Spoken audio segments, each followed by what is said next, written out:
Definisi studi kasus. Pengertian pertama mengenai studi kasus datang dari Yin, yang menggambarkan studi kasus sebagai proses pencarian pengetahuan yang empiris guna menyelidiki dan meneliti berbagai fenomena dalam konteks kehidupan nyata. Yin kemudian menambahkan bahwa pendekatan studi kasus dapat diterapkan jika batas antara fenomena dan konteks kehidupan nyata terlihat samar atau tidak terlihat dengan jelas, serta ada berbagai sumber yang dapat dijadikan acuan bukti dan pengalihan informasi. Kemudian menurut Pollitt dan Hangler menjelaskan bahwa fokus studi kasus terletak pada penentuan dinamika mengenai pertanyaan lebih lanjut, mengapa seseorang berpikir, melakukan sesuatu, atau bahkan mengembangkan diri. Fokus ini dinilai oleh Pollitt dan Hangler penting dalam studi kasus karena dibutuhkan analisis yang intensif, bukan berfokus pada status, kemajuan, tindakan, atau pikiran yang dimilikinya. Kemudian yang ketiga menurut Winkel dan Sri Hasuti. Mengacu pada pengertian yang dibuat oleh Winkel dan Sri Hasuti, studi kasus dilihat dari sisi bimbingan, pendidikan, dan konseling siswa yang mempelajari keadaan serta perkembangan siswa secara mendalam juga lengkap. Studi kasus ini dilakukan oleh guru atau pendidik yang bersangkutan untuk memahami siswa sebagai individu dengan lebih mendalam guna membantu perkembangan siswa tersebut ke depannya. Kemudian, jenis metode penelitian studi kasus. Seperti pada jenis subbab penelitian yang lainnya, maka studi kasus juga dapat dibedakan klasifikasinya secara rinci melalui teknik pengumpulan data pada setiap penelitian studi kasus. Studi kasus menurut klasifikasi jenisnya dapat kita simak ulasannya, yaitu yang pertama observasi.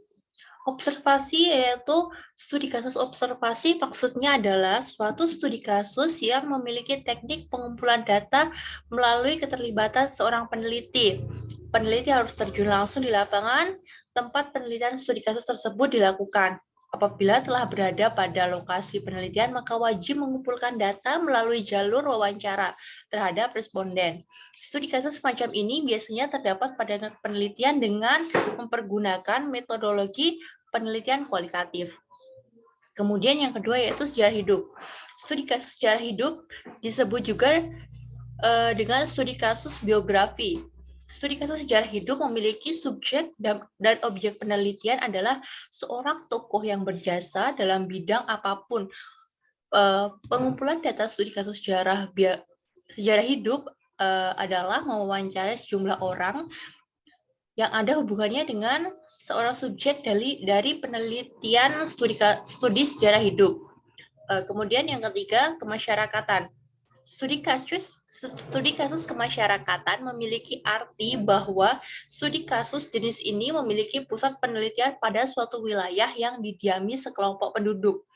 Lingkup penelitian studi kasus kemasyarakatan bisa dalam bentuk komunitas RT, RW, kelurahan, hingga kecamatan.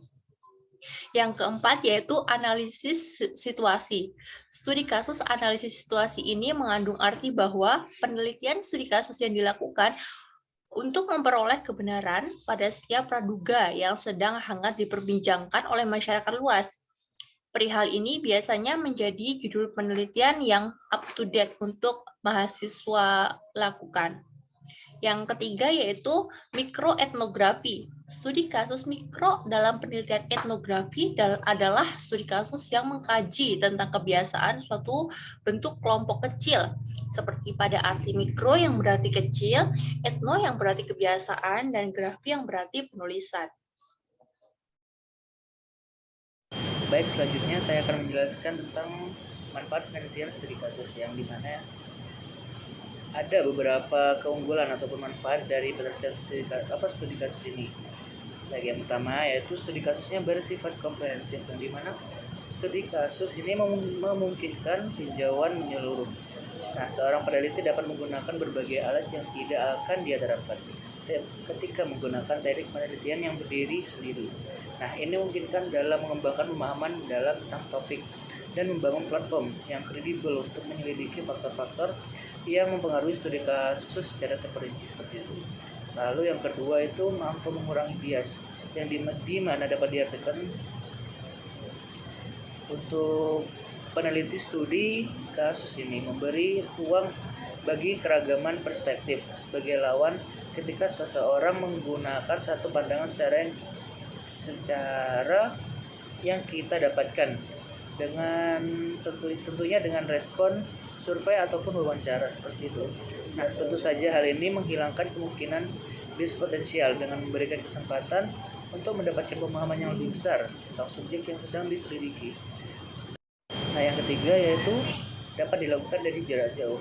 Nah, peneliti tidak perlu hadir di lokasi atau fasilitas tertentu untuk memanfaatkan metode studi kasus. Nah, penelitian dapat diperoleh melalui telepon, melalui email, ataupun bentuk komunikasi jarak jauh lainnya. Hal ini berarti dapat diartikan jika metode studi ini memiliki penelitian formal yang bersifat eksplorasi, bahkan jika diselesaikan dari lokasi penelitian dari jarak jauh. Dan mungkin selanjutnya akan dijelaskan oleh teman-teman. Prinsip pengumpulan data studi kasus. Pertama, menggunakan multisumber bukti, menggunakan banyak informan dan memperhatikan sumber-sumber bukti lainnya.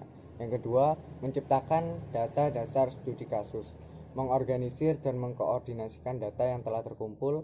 Biasanya studi kasus memakan waktu yang cukup lama dan data yang diperolehnya pun cukup banyak sehingga perlu dilakukan pengorganisasian data agar data yang terkumpul tidak hilang saat dibutuhkan nanti. Yang ketiga, memelihara rangkaian bukti. Tujuannya agar bisa ditelusuri dari bukti-bukti yang ada, berkenan dengan studi kasus yang sedang dijalankan. Penting ketika menelusuri kekurangan data di lapangan. Selanjutnya, langkah-langkah penelitian studi kasus. Yang pertama, pemilihan kasus. Dalam pemilihan kasus, hendaknya dilakukan secara bertujuan atau purposif dan bukan secara rambang. Kasus dapat dipilih oleh peneliti dengan menjadikan objek orang, lingkungan, program, proses, dan masyarakat atau unit sosial. Yang kedua, ada pengumpulan data.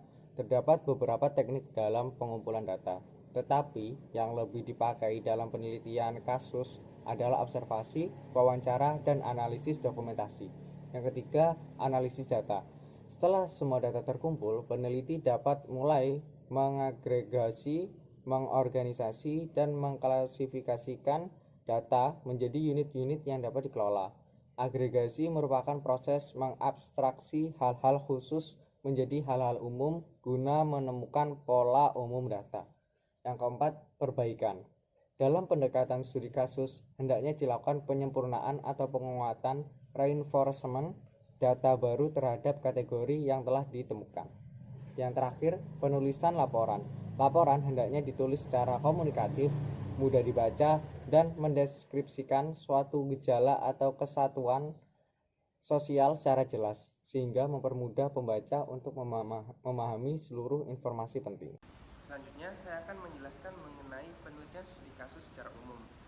Penelitian studi kasus diterapkan pada ilmu sosial dan juga pengaturan pendidikan. Contoh dari penelitian dengan metode studi kasus ini kemudian sangat beragam. Adapun contoh-contoh sederhananya antara lain, yang pertama, penelitian yang dilakukan di suatu sekolah untuk mengetahui seberapa besar perkembangan anak-anak ketika berkumpul dengan anak-anak berprestasi. Selanjutnya, penelitian yang dilakukan untuk melihat perkembangan anak-anak yang sering atau dibiasakan membaca dongeng sebelum tidur.